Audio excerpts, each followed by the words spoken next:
हाय, good morning. कैसे हैं आप लोग? एक बार फिर हम आज आप लोगों के सामने जो क्लास 10 एनसीईआरटी का जो टर्म 2 के लिए हमारा भारत में राष्ट्रवाद नेशनलिज्म इन इंडिया चैप्टर है, उसको लेकर आपके सामने उपस्थित हुआ हूँ। इससे पहले के क्लास में हमने इस चैप्टर को पढ़ने का प्रयास किया था और हम असहयोग आंदोलन के पास पहुँचे थे। तो आज हम एक बार फिर कोशिश करेंगे कि इस चैप्टर को यहाँ से हम लोग आगे बढ़ाएं और इसके माध्यम से समझने का प्रयास करें। तो जैसा कि हम लोग पिछले क्लास में डिस्कस कर रहे थे कि गांधी जी ने 1920 में असहयोग आंदोलन को नेतृत्व प्रदान किया। उनका मानना था कि भारत में ब्रिटिश राज की स्थापना भारतीयों के सहयोग से हुई और हम सभी जानते हैं कि भारतीय लोग ब्रिटिश साम्राज्य की स्थापना में उनका सहयोग किए थे। तो यदि हम उनका सहयोग नहीं करें, हम उनका साथ नहीं दें, तो वो हमारे देश में लंबे समय तक शासन नहीं कर सकते हैं। यही सोचकर उन्होंने लोगों को इस बात को सुझाने का प्रयास किया कि हम अपनी ताकत को समझें। हम यदि अपनी ताकत को समझते हैं, हम आपस में एकजुट होते हैं, तो निश्चित रूप से हमें सफलता मिलेगी। आप सभी जानते हैं कि इसके साथ गांधी जी ने खिलाफत के मुद्दे को भी उठाया था, जो कि उनको लगता था कि इससे हिंदू मुस्लिम एकता का एक प्लेटफॉर्म होगा, जिससे हिंदू मुस्लिम आपस में एकजुट होंगे और देश की एकता मजबूत होगी, देश के लोगों की एकता मजबूत होगी, उनका आंदोलन मजबूत होगा और सभी मिलकर विदेशी राज यानी ब्रिटिश औपनिवेशिक राज के खिलाफ संघर्ष करेंगे। तो असहयोग क्यों उन्होंने असहयोग का रास्ता अपनाया, तो इस सिलसिले में हम डिस्कस कर रहे थे कि उनको पूर्ण रूप से ये विश्वास था कि यदि भारतीय अपना सहयोग वापस ले लेते हैं तो ब्रिटिश शासन रद्द हो जाएगा। अब उन्होंने इसके लिए चरण तय किए थे। पहले चरण में सरकार द्वारा दी गई पदवियों को वापस लौटाना था। सरकारी नौकरी, सेना, पुलिस, अदालत तथा विदेशी वस्तुओं का बहिष्कार करना था।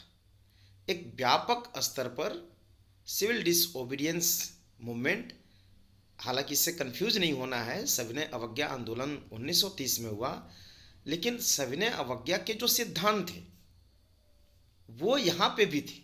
महात्मा गांधी के सभी आंदोलनों में ये रहे हैं, जिसमें सत्य अहिंसा के माध्यम से सत्याग्रह और उसके साथ विदेशी वस्तुओं का बहिष्कार, सरकार के साथ असहयोग और सरकार के आदेशों का पालन नहीं करना।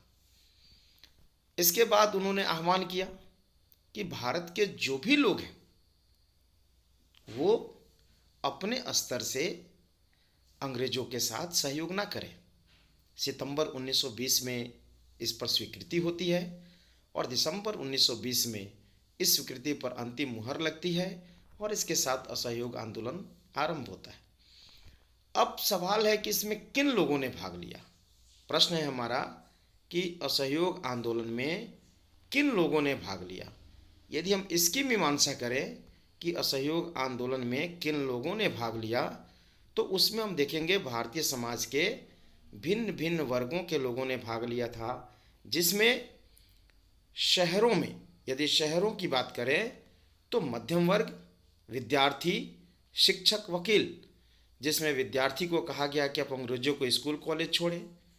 मध्यम वर्ग यदि किसी नौकरी पेशा में है तो उनको ब्रिटिश शासन के साथ सहयोग नहीं करना था, और उसके साथ में यदि वे, जैसे उदाहरण स्वरूप यदि वकील हैं तो उनको ब्रिटिश कोर्ट में प्रैक्टिस नहीं करनी है, सिपाही हैं तो उनके साथ उनके सेना में भर्ती नहीं होना है, और किसी भी स्तर पे उनके साथ सहयोग नहीं करना है।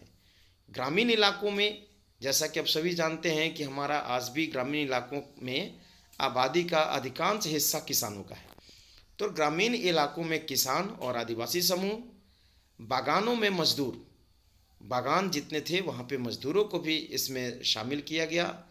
तो इस तरह जैसा कि हम जानते हैं, यही कारण था कि यह असहयोग आंदोलन प्रथम जन आंदोलन के रूप में विकसित हुआ और इसको भारतीय राजनीति में स्वतंत्रता संग्राम के दौरान प्रथम जन आंदोलन के रूप में जाना जाता है। इसमें आह्वान किया गया कि विद्यार्थी अंग्रेजों के स्कूल कॉलेज छोड़ें, शिक्षक उनके स्कूल कॉलेज को छोड़ें, वकील उनके कचहरी में प्रैक्टिस करना, नौकरी करना छोड़ें, अन्य किसी भी पेशा में लोग ब्रिटिश सरकार के साथ हैं, यानी non cooperation. That means it was a clear message from the Mahatma Gandhi that we have not to cooperate with the Britishers. किसी भी तरह से हमें उनके साथ सहयोग नहीं करना है। इतना ही नहीं, हमें उनके वस्तुओं का भी बहिष्कार करना है, बॉयकॉट करना है फॉरेन गुड्स का, ब्रिटिश गुड्स का, उनके वस्तुओं का, उनके जो भी प्रोडक्ट हैं, चाहे वो कपड़े हों चाहे अन्य प्रोडक्ट हों, उसका बहिष्कार करना था, उसका इस्तेमाल नहीं करना था। अब इसका लक्ष्य क्या था? तो आंदोलन के दोहरे लक्ष्य थे। एक था स्वराज की प्राप्ति और दूसरा खिलाफत के मुद्दे को समर्थन, ताकि हिंदू मुस्लिम एकता लाई जा सके। हम जिस स्वराज की बात कर रहे हैं, यहाँ एक चीज़ कंफ्यूज नहीं होना है। पूर्ण स्वराज की मांग हम सविनय अवज्ञा आंदोलन में करते हैं। इस समय स्वराज और स्वराज को, जैसा कि हम जानते हैं कि भारतीय समाज के भिन्न वर्ग स्वराज को अपने हिसाब से डिफाइन कर रहे थे। जैसे बगानों के लिए, बगानों के मजदूरों के लिए स्वराज का मतलब एक तरह से बंधुआ मजदूर की जो स्थिति उनकी ला दी गई थी, जिसमें उन्होंने ऐसे उनके साथ कानून बनाए थे, उनको ऐसे संधि पर हस्ताक्षर करने को बाध्य किए थे, जिससे कि वो उनकी हालत लगभग बंधुआ मजदूर की हो गई थी, जिसमें वो किसी भी सूरत में उससे मुक्त होना चाहते थे। उनके लिए वही आज़ादी था। किसानों के लिए राजस्व कम हो तो उनके लिए वो आज़ादी था। आदिवासी जनजातीय लोग वहाँ के जंगल ज़मीन पर उनके अधिकार पहले जैसे हों तो उनके लिए वे स्वराज था। तो भिन्न वर्गों ने स्वराज को अपने अपने हिसाब से डिफाइन किया था। लेकिन आप सभी जानते हैं, फरवरी 1922 में जो चौरी चौरा घटना हो गई, जिसमें 22 पुलिसकर्मी मारे गए, इसके चलते महात्मा गांधी ने वापस ले लिया। उनका कमिटमेंट था कि हम हिंसक आंदोलन नहीं करेंगे। अब इस आंदोलन के भीतर अलग अलग धाराओं को देखेंगे। जैसा कि अभी हम डिस्कस कर रहे थे कि भिन्न सामाजिक समूहों ने आंदोलन में हिस्सा लिया। किसान हो, जमींदार हो, मजदूर हो, व्यापारी हो, कर्मचारी हो, छात्र हो, पर सबकी अपनी आकांक्षाएं थी, उनकी अपनी इच्छाएं थी, उनके लिए स्वराज का अपना अर्थ था। प्रत्येक सामाजिक समूह ने आंदोलन में भाग लेते हुए स्वराज का मतलब एक ऐसा युग लिया जिसमें उनके सभी कष्ट और सारी मुसीबतें खत्म हो जाएंगी। उनको लगता था कि हमारी जो भी समस्याएं हैं वो सभी समस्याएं दूर हो जाएंगी। अब असहयोग आंदोलन की समाप्ति से लेकर सविनय अवज्ञा आंदोलन के शुरू होने तक की मुख्य घटना को देखेंगे हम। फरवरी 1922 में गांधी जी असहयोग आंदोलन को वापस ले रहे हैं। अब कांग्रेस के प्रमुख नेताओं में मतभेद है कि प्रांतीय परिषद चुनाव में हम हिस्सा ले या नहीं ले। चित्तरंजन दास, मोतीलाल नेहरू वे हिस्सा लेना चाहते थे और जनता के उत्साह में जो कमी आई थी असहयोग आंदोलन के वापस लेने से, उसको वो एक दिशा देना चाहते थे, उनको आत्मविश्वास देना चाहते थे कि नहीं, हम काउंसिल्स में जाकर ही जन आकांक्षाओं को वहाँ प्रस्तुत करेंगे और एक तरह से संघर्ष के बिगुल को हम वहाँ बजाय रखेंगे। तो उन्होंने 1923 में स्वराज पार्टी का गठन किया ताकि प्रांतीय परिषद के चुनाव में हिस्सा ले सके। तभी विश्वव्यापी आर्थिक मंदी 1929 की आई। अमेरिका से जो मंदी शुरू हुई उसका प्रभाव पूरी दुनिया में हुआ। कहा जाता है कि when American economy sneezes entire world receive pneumonia, यानी जब अमेरिका में मंदी आती है तो पूरे संसार में एक तरह से न्यूमोनिया हो जाती है। चूँकि वो लीडिंग इकोनॉमी बन चुका था फर्स्ट वर्ल्ड वॉर के बाद, तो अभी वहाँ पे जब उसके शेयर बाजार गिरे, वहाँ के बैंक जो हैं वो बैंकरप्ट हुए, तो ऐसी स्थिति में वहाँ पर जब आर्थिक मंदी आई तो उससे पूरी दुनिया में असर हुआ। अब मंदी में क्या होता है? मंदी में परचेजिंग पावर समाप्त हो जाता है, मुद्रा का अवमूल्यन होता है, परचेजिंग पावर समाप्त हो जाता है। तो सप्लाई तो है पर मार्केट में डिमांड नहीं रहती, और जब डिमांड नहीं रहेगी तो कीमतें नहीं रहेंगी। अब कीमतों में गिरावट, राजस्व का दर उतना ही है। अब किसानों के साथ समस्या, ग्रामीण इलाकों में भारी उथल पुथल हो रहा था। 1927 में ब्रिटेन में साइमन कमीशन का गठन हुआ ताकि भारत में संवैधानिक व्यवस्था की कार्यशैली का अध्ययन किया जा सके।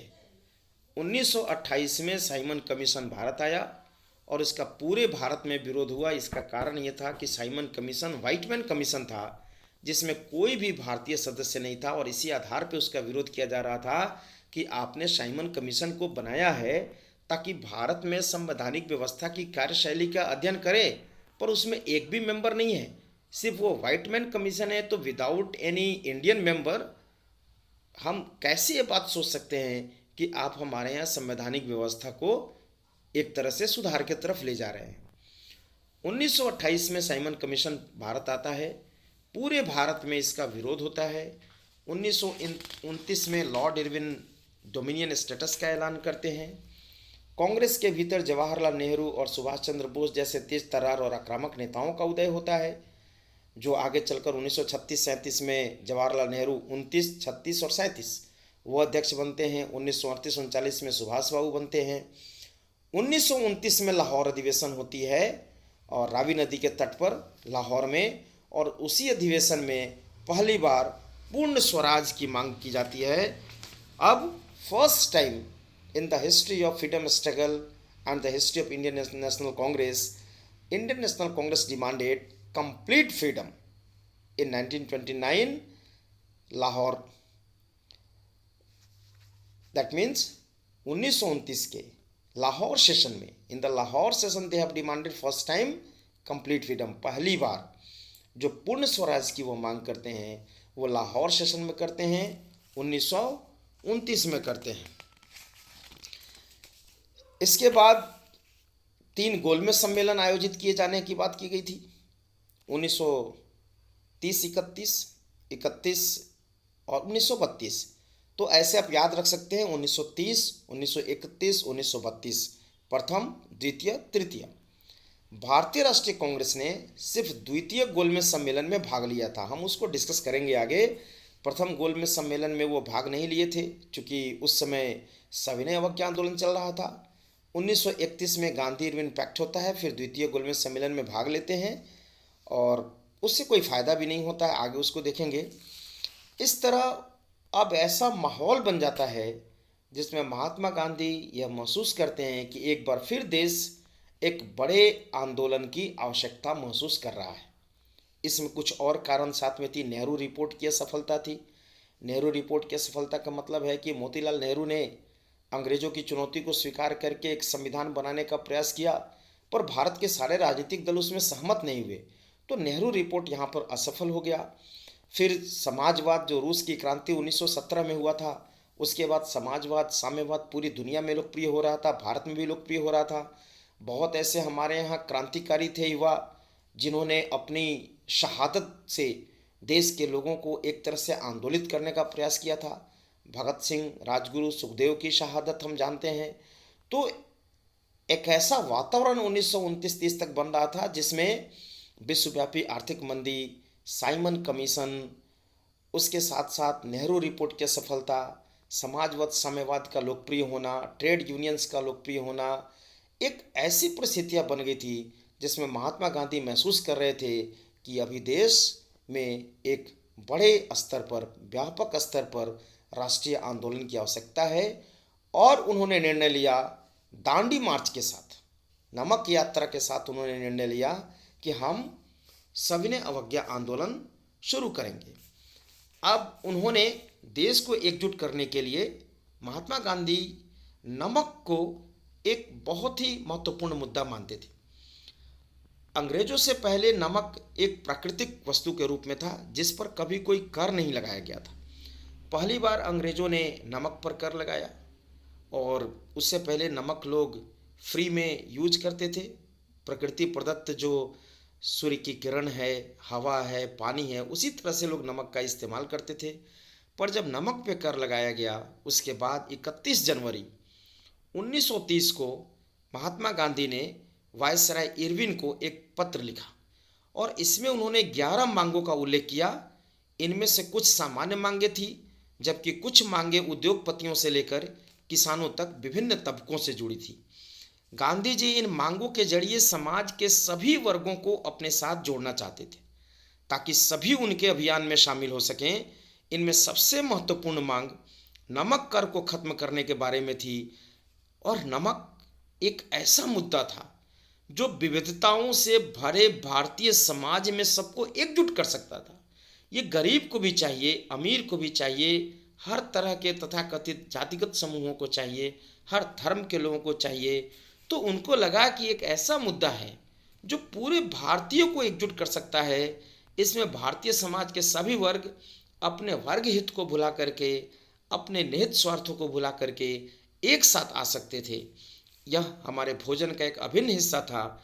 इसलिए नमक पर कर और उसके उत्पादन पर सरकारी इजारेदारी मतलब ठेकेदारी को महात्मा गांधी ने ब्रिटिश शासन का सबसे दमनकारी पहलू बताया था। उन्होंने महसूस किया था एक ऐसा इशू है which could unite all Indians without any discriminations of caste, creed, community, gender, बिना किसी भेदभाव के सभी लोगों को यह एकजुट कर सकता था। उन्होंने सरकार को चेतावनी दी थी कि आप यदि हमारी मांग को नहीं मानेंगे 11 मार्च तक, तो हम सविनय अवज्ञा आंदोलन शुरू करेंगे। लॉर्ड इरविन भी झुकने को तैयार नहीं थे। अतः महात्मा गांधी ने अपने 78 विश्वस्त वॉलंटियरों के साथ नमक यात्रा शुरू कर दी, जो 12 मार्च 1930 को यह यात्रा शुरू होती है साबरमती आश्रम से, और 5 अप्रैल 1930 को वो दांडी तट तक पहुंचते हैं, और 6 अप्रैल 1930 को एक मुट्ठी नमक उठा करके समुद्र तट से वह नमक कानून को तोड़ते हैं। तो इस तरह से 240 किलोमीटर की यात्रा वो करते हैं, और लगभग 24 दिन तक वो हर रोज़ 10 मील का सफ़र, वो लगभग 240 मील सफ़र करते हैं, 10 मील का सफ़र तय करते हैं। और जहाँ कहीं भी रुकते हजारों लोग उन्हें सुनने आते। इन सभाओं में उन्होंने स्वराज का अर्थ स्पष्ट किया और आह्वान किया लोगों से कि अंग्रेजों की शांतिपूर्वक अवज्ञा करें, यानी सत्य और अहिंसा के साथ आप रहें पर उनकी बात न मानें। आप शांतिपूर्वक अवज्ञा करें, उनका कहा आप न मानें, और स्वयं उन्होंने यही किया। तभी यहीं से इसी के साथ सविनय अवज्ञा आंदोलन की शुरुआत हो गई। पर यह आंदोलन असहयोग आंदोलन से कुछ मामलों में अलग था। क्यों? क्योंकि यहाँ सिर्फ असहयोग नहीं हो रहा है, यहाँ लॉ ब्रेकिंग हो रहा है। असहयोग आंदोलन में था कि just we are not going to cooperate with the Britishers, but here there was law breaking also. यहाँ पे नमक कानून का उल्लंघन करके औपनिवेशिक कानूनों का उल्लंघन करने के लिए, यानी डिसोबे करने के लिए लोगों को आह्वान किया जा रहा था। तो इस अर्थ में यह आंदोलन उससे अलग था। अब देश के सभी विभिन्न हिस्सों में नमक कानून का उल्लंघन होने लगा, विदेशी वस्तुओं का बहिष्कार होने लगा, शराब की दुकानों की पिकेटिंग होने लगी, उस पर महिलाएं पहुंच जाती, धरना प्रदर्शन देती, शराब की बोतलों को फोड़ देती, बेचने वालों को वहां से हटाती। वन कानूनों का उल्लंघन, जो वन कानून बना करके इन्होंने जनजातीय को, आदिवासी लोगों को अपने वनों से ही वंचित कर दिया था, उसका उल्लंघन किया गया। तो इस तरह से यह बिल्कुल असहयोग की सारी चीज़ों को अपने साथ लेते हुए एक नई चीज़ जो लॉ ब्रेकिंग है उसको शुरू किया गया। विदेशी वस्तुओं का बहिष्कार हो रहा है, शराब की दुकानों की पिकेटिंग हो रही है, वन कानूनों का उल्लंघन हो रहा है। यहाँ पे लक्ष्य स्वराज नहीं, पूर्ण स्वराज है। तो पहली बार पूर्ण स्वराज के लक्ष्य के साथ भारतीय राष्ट्रीय कांग्रेस यहाँ पे आंदोलन कर रही है गांधी जी के नेतृत्व में। असहयोग में कानून का उल्लंघन नहीं है, यहाँ कानून भी तोड़ना है। इस तरह से पूरे देश में यह आंदोलन फैल जाता है और पूर्व की तरह सरकार सभी बड़े नेताओं को गिरफ्तार कर लेती है। कई स्थानों पर हिंसक टकराव भी होते हैं। अप्रैल 1930 में जब महात्मा गांधी के समर्पित साथी अब्दुल गफ्फार खान को गिरफ्तार किया गया तो गुस्साई भीड़ ने सशस्त्र बख्तरबंद गाड़ियों और पुलिस की गोलियों का सामना करते हुए सड़कों पर उतर गई। बहुत सारे लोग मारे गए, गांधी जी भी गिरफ्तार हो गए। सोलापुर के औद्योगिक मजदूरों ने अंग्रेजी शासन का प्रतीक पुलिस चौकियों, नगरपालिका भवनों, अदालतों और रेलवे स्टेशनों पर हमला शुरू कर दिए। सरकार निर्मम दमन कर रही थी और शांतिपूर्ण सत्याग्रहियों को पर हमले किए गए, उन्हें मारा पीटा गया। और इसी बीच की एक घटना है कि धरासना एक जगह है जहाँ पे सत्याग्रहियों की टोली इस आधार पर अपने आप को व्यवस्थित कर चुकी थी कि एक टोली जाति कानून का उल्लंघन करने, उनको मारा पीटा जाता, दूसरी टोली उनको वहाँ से उठाती, उनको चिकित्सा मुहैया कराती, प्राथमिक चिकित्सा, वो वहाँ पे चली जाती, फिर उनको मारते। और उसी समय एक पत्रकार था अमेरिका के टाइम मैगजीन का, उसने अमेरिका में खबर टाइम मैगजीन में छाप दी। पूरी दुनिया में जो ब्रिटिश लिबरलिज्म था, ब्रिटिश उदारवाद का दंभ भरते थे, उसकी कलई खुल गई। एक तरह से वो नंगे हो गए दुनिया के सामने। वहाँ संसद में इस पर बहस होने लगा। इरविन से पूछा गया कि भाई बताओ, कोई भी सत्याग्रही हो जो हिंसा कर रहा हो। यहाँ पे कोई सत्याग्रही हिंसा नहीं कर रहे थे, वो पूर्णतः प्रशिक्षित थे गांधी जी के द्वारा। अंत में उन्होंने प्रेशर दिया कि नहीं, बातचीत करो, और महात्मा गांधी से बातचीत करके इस आंदोलन को वापस लो।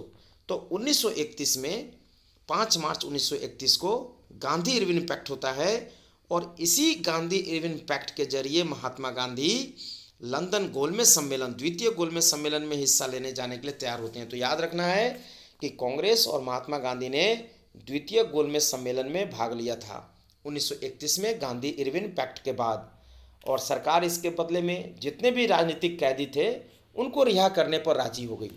दिसंबर 1931 में सम्मेलन के लिए गांधी जी लंदन जाते हैं, पर वो वार्ता बीच में टूट जाती है। हम सभी जानते हैं कि यहाँ पूर्ण स्वराज का डिमांड है और वो इसको देने के तैयार नहीं है।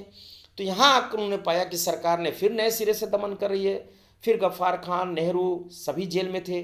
कांग्रेस को गैर कानूनी घोषित कर दिया गया था। सभाओं, प्रदर्शनों और बहिष्कार जैसी गतिविधियों को रोकने के लिए सख्त कदम उठाए जा रहे थे। तो भारी आशंकाओं के बीच महात्मा गांधी ने दोबारा सविनय अवज्ञा आंदोलन को शुरू किया, लेकिन 1934 तक आते आते उसकी गति मंद हो गई।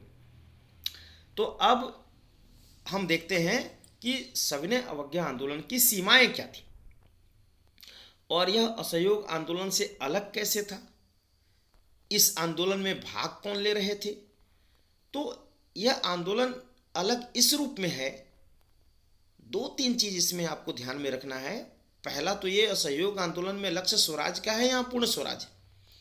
असहयोग में कानून का उल्लंघन शामिल नहीं था, बल्कि यहाँ कानून भी तोड़ा जा रहा है। और इसकी सीमाएं ये थी कि भले ही असहयोग आंदोलन से ज़्यादा लोग इसमें भाग लिए, महिलाओं की भागीदारी पहली बार होती है भारतीय राजनीति में। महिलाएं पहली बार बढ़ चढ़कर भाग ले रही हैं।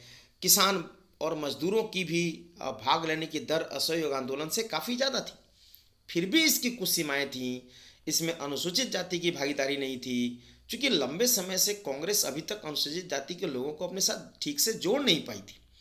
मुस्लिम संगठनों द्वारा सविनय अवज्ञा आंदोलन के प्रति कोई खास उत्साह नहीं था, क्योंकि 1920 के दशक के मध्य से ही कांग्रेस, हिंदू महासभा जैसे हिंदू धर्म ऐसे संगठन थे, जिसके चलते कुछ ऐसे लोग थे जो हिंदू महासभा के सदस्य हैं, कांग्रेस के भी हैं। पहले भी ऐसा होता था, बहुत ऐसे लोग थे जो भिन्न विचारधारा के होते हुए भी कांग्रेस में थे। कांग्रेस एक विचारधारात्मक एक तरह से मिश्रण था वहाँ पे, लेकिन सांप्रदायिकता इस समय तक आ गई थी। हिंदू मुस्लिम सांप्रदायिकता की भावना काफ़ी बढ़ चुकी थी हमारे देश में। धार्मिक संगठन एक दूसरे के करीब आ रहे थे। दोनों समुदायों के बीच संदेह और अविश्वास का माहौल बना हुआ था। तो ऐसे में सविनय अवज्ञा आंदोलन जो है, इसमें ये उसकी एक तरह से सीमाएं हैं, ये उसकी एक तरह से कमियां हैं, जिसके चलते हम माना जाता है कि हो सकता है ये कमियां ना होती तो सविनय अवज्ञा आंदोलन का परिणाम इससे भी बढ़िया होता। तो ऐसा नहीं हो पाया। अब देखते हैं कि आंदोलन में भाग कौन ले रहे हैं। तो किसान भाग लिए हैं, अमीर किसान। क्यों? जो जमीन का राजस्व बहुत अधिक है। गरीब किसान, रेंट भी ज़्यादा है और रेवेन्यू भी ज़्यादा है। व्यवसायी वर्ग क्यों भाग ले रहे हैं? तो औपनिवेशिक सरकार की व्यवसायिक नीतियों के खिलाफ थे, चूँकि वो पक्षपात कर रहे थे। भारत के व्यवसायी को वो सुविधा नहीं मिल रही थी जो यूरोपीय और ब्रिटिश व्यवसायियों को मिल रही थी। और महिलाएं इसमें पहली बार, ये चीज़ आपको याद रखना है कि भारतीय स्वतंत्रता संग्राम के दौरान सविनय अवज्ञा आंदोलन वह आंदोलन था जिसमें महात्मा गांधी से प्रेरित होकर के पहली बार महिलाएं इस आंदोलन में भाग लेती हैं, और कुछ स्थानों पर मजदूर भी भाग लेते हैं। तो ये सविनय अवज्ञा आंदोलन के बारे में हमने डिस्कस किया। अब आगे हम डिस्कस करेंगे, हमारा अगला टॉपिक है सामूहिक अपनेपन का भाव, सेंस ऑफ कॉमन बिलोंगिंग। राष्ट्रवाद कब आएगा? जब हमारे अंदर ये भावना आएगी कि हम एक। जब तक लोग ये महसूस नहीं करें कि हम एक हैं, हमारी पहचान एक है, हमारे हित एक हैं, हम एक राष्ट्र के अंग हैं, हमें एकता के सूत्र में पिरोना है, हमें एकता के सूत्र में बंधना है, और जब इसके लिए वे कोई ऐसी कॉमन चीज़ें ढूंढ लेती हैं जो उनको इमोशनली कनेक्ट करती हैं, तब जाकर के राष्ट्रवाद की भावना आगे बढ़ती है। और फिर लोगों के मस्तिष्क में इसका एक स्वरूप विकसित होता है, जिसमें हमारे देश में ब्रिटिश उपनिवेशिक शासन के खिलाफ जो उनकी शोषणकारी नीति थी, उसकी प्रतिक्रिया में भिन्न भिन्न भाषाई, क्षेत्रीय, धार्मिक और जातीय समूहों ने अपने आप को एक भारतीय के रूप में जोड़ा, जिससे हमारे देश में राष्ट्रवाद आया। इसमें भावनात्मक रूप से एकजुट करने में साहित्य की बहुत बड़ी भूमिका है, लोक कथाओं की भूमिका है, गीत, चित्र, प्रतीक, इन सबकी भूमिका है। ये सब मिल करके लोगों को एकजुट करते हैं। अब जैसे कि हम देखेंगे कुछ ऐसी तस्वीरें, जैसे भारत माता की तस्वीर, अवनींद्रनाथ टैगोर ने इसको बनाया, और ऐसा दूसरे देशों में, फ्रांस में भी हुआ था, जर्मनी में भी हुआ था। तो कहीं ना कहीं हम पर भी इसका असर पड़ा। एक मदर फिगर हमने बनाया नेशनलिज्म के लिए, एक नेशन को डेवलप करने के लिए, नेशनलिज्म को डेवलप करने के लिए हमने एक मदर फिगर की छवि को गढ़ा। और यह तस्वीर पहली बार बंकिम चंद्र चटर्जी ने बनाई। 1870 के दशक में उन्होंने मातृभूमि की वंदना करते हुए वंदे मातरम गीत लिखा था, आज भी गाया जाता है। बाद में इसे उन्होंने अपने उपन्यास आनंद मठ में शामिल कर लिया। यह गीत बंगाल में स्वदेशी आंदोलन में भी खूब गाया गया, और उसी स्वदेशी आंदोलन की प्रेरणा से अवनींद्रनाथ टैगोर ने भारत माता की विख्यात छवि को चित्रित किया। इस पेंटिंग में भारत माता को एक सन्यासिनी के रूप में दर्शाया गया, और इस तरह से आगे चलकर उनको एक स्वरूप प्रदान किया गया कि वो शांत हैं, धीर हैं, गंभीर हैं, देवी हैं, आध्यात्मिक गुणों से भरपूर हैं। और इस छवि को बड़े पैमाने पर तस्वीरों में उतारा जाने लगा, भिन्न भिन्न कलाकार इसे बनाने लगे। तो इस तरह से भारत माता की छवि एक स्वरूप ग्रहण करती चली गई, और जिसको आपने पहले चैप्टर यूरोप में राष्ट्रवाद में पढ़ा है कि कैसे जर्मनी, फ्रांस में भी इस तरह की भावनाएं आई थी। वहाँ भी इस तरह की मदर फिगर, फीमेल फिगर उन्होंने राष्ट्रवाद को व्यक्त करने के लिए बनाया था, जिसको प्रति उन्होंने श्रद्धा, विश्वास और आस्था प्रकट की थी। इन प्रतीकों से भी लोगों की चेतना का काफ़ी विस्तार होता है, और इससे भी आंदोलन काफ़ी मजबूत हुआ। और 19वीं सदी के अंत में जो राष्ट्रवादी थे, उन्होंने पहले से जो लोक कथा है, जो भाटों और चारणों के द्वारा जनश्रुतियाँ गाई जाती थी, जो पीढ़ी दर पीढ़ी ओरली एक पीढ़ी से दूसरी पीढ़ी में वो ट्रांसफ़र हो रही थी, उसको लेकर के भी उन्होंने उनको इकट्ठा करके एक राष्ट्रवाद को स्वरूप प्रदान किया। और आगे रविन्द्रनाथ टैगोर भी खुद बंगाल में उन्होंने लोक गाथा, लोकगीत, बाल गीत और मिथकों के जरिए ऐसी छवि को गढ़ने का उन्होंने प्रयास किया। तो जैसे जैसे राष्ट्रीय आंदोलन आगे बढ़ा, वैसे वैसे ये सारी चीज़ें एक साथ चलने लगी। और इसी में मद्रास में नटेशा शास्त्री ने द फोकलर्स ऑफ सदर्न इंडिया के नाम से तमिल लोककथाओं का विशाल संकलन प्रकाशित किया। रविन्द्रनाथ टैगोर बंगाल में कर रहे थे, तो नटेशा शास्त्री साउथ इंडिया में कर रहे थे ऐसा। और फिर जैसे जैसे राष्ट्रीय आंदोलन आगे बढ़ा, राष्ट्रवादी नेताओं ने लोगों को एकजुट करने के लिए और राष्ट्रवाद की भावना भरने के लिए इस तरह के चिन्हों और प्रतीकों के बारे में और ज़्यादा जागरूक हो गए। बंगाल में स्वदेशी आंदोलन के दौरान एक तिरंगा झंडा हरा, पीला, लाल तैयार किया गया, जिसमें ब्रिटिश भारत के उस समय के 8 प्रांतों का प्रतिनिधित्व करते हुए कमल के 8 फूल और हिंदुओं व मुसलमानों का प्रतिनिधित्व करता हुआ एक अर्धचंद्र दर्शाया गया। फिर 1921 तक गांधी जी ने भी स्वराज का झंडा तैयार किया, यह भी तिरंगा सफ़ेद हरा लाल था। बाद में उसमें गांधीवादी प्रतीक चरखे को जगह दी गई थी। आप जानते हैं चरखा महात्मा गांधी के नेतृत्व में राष्ट्रीय आंदोलनों का एक प्रमुख प्रतीक बन चुका था, क्योंकि उन्होंने कहा था कि भाई आप अपने लिए खुद कपड़ा बनाओ, विदेशी कपड़ा मत खरीदो, खुद के लिए बनाओ। और वो भी चरखा से सूत काटते थे और कपड़ा बनाते थे। तो ये भी एक तरह से स्वावलंबन का और औपनिवेशवाद विरोध का एक प्रतीक था। तो इस तरह से ऐसे बहुत सारे प्रयास हुए। फिर प्राचीन काल के जो कानून, दर्शन, ज्ञान, अध्यात्म, विज्ञान, ये तमाम उपलब्धियों को लेकर के लोग सामने आए, जैसे मौर्यों की उपलब्धियां आई, गुप्तों की उपलब्धियां आई, और इन सभी चीज़ों के माध्यम से उन्होंने कोशिश किया कि हम देश को एकजुट करें। तो इस तरह से ये वो कारक हैं जिन्होंने भारतीय लोगों में सामूहिक अपनेपन की भावना को जगाया और भारतीय लोगों को एकजुट किया। इसमें चित्र व प्रतीक हैं, लोक कथाएं हैं, चिन्ह हैं, इतिहास की पुनर्व्याख्या है जिसमें प्राचीन काल को गौरवशाली बनाया गया। हालांकि इसका हमें नुकसान भी हुआ।